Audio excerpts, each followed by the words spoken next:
Magandang araw sa inyo mga kaibigan. Itong ating almusalita sa araw na ito. Ang ebanghelyo natin ay Luke 24:13 to 35. Sabi ng ebanghelyo, that same day, two followers of Jesus were going to Emmaus, a village 7 miles from Jerusalem. They talked about what had happened. While they were talking and arguing about what had happened, Jesus came up and walked with them, but their eyes were not able to recognize Him. Kasama sa paglalakbay ang Panginoong Jesus, pero hindi napansin, hindi nakilala ng kanilang mga mata.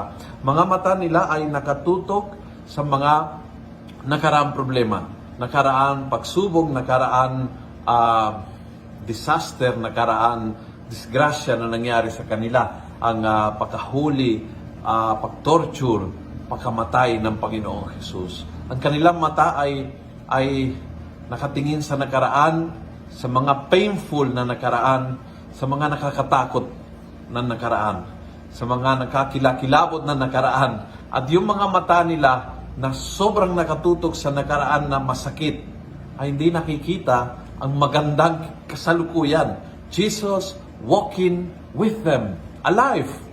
Alive. Tapos ng kamatayan, andyan siya. At siya ay kasama nila muli. Ibig sabihin, hindi iniwasan ng Panginoon. Hindi lang siya muling nabuhay, kundi siya ay hindi galit sa kanila. At sinamahan at pinakinggan. Imagine how many beautiful things were happening at that moment. At si Jesus mismo nag-interpret ng Scripture. Imagine how beautiful Jesus explaining Scripture to understand your life. Imagine that moment, how beautiful, no?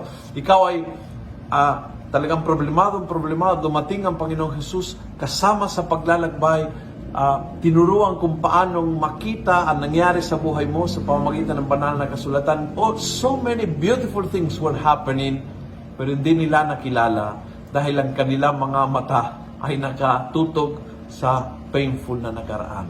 I hope we learn the lesson.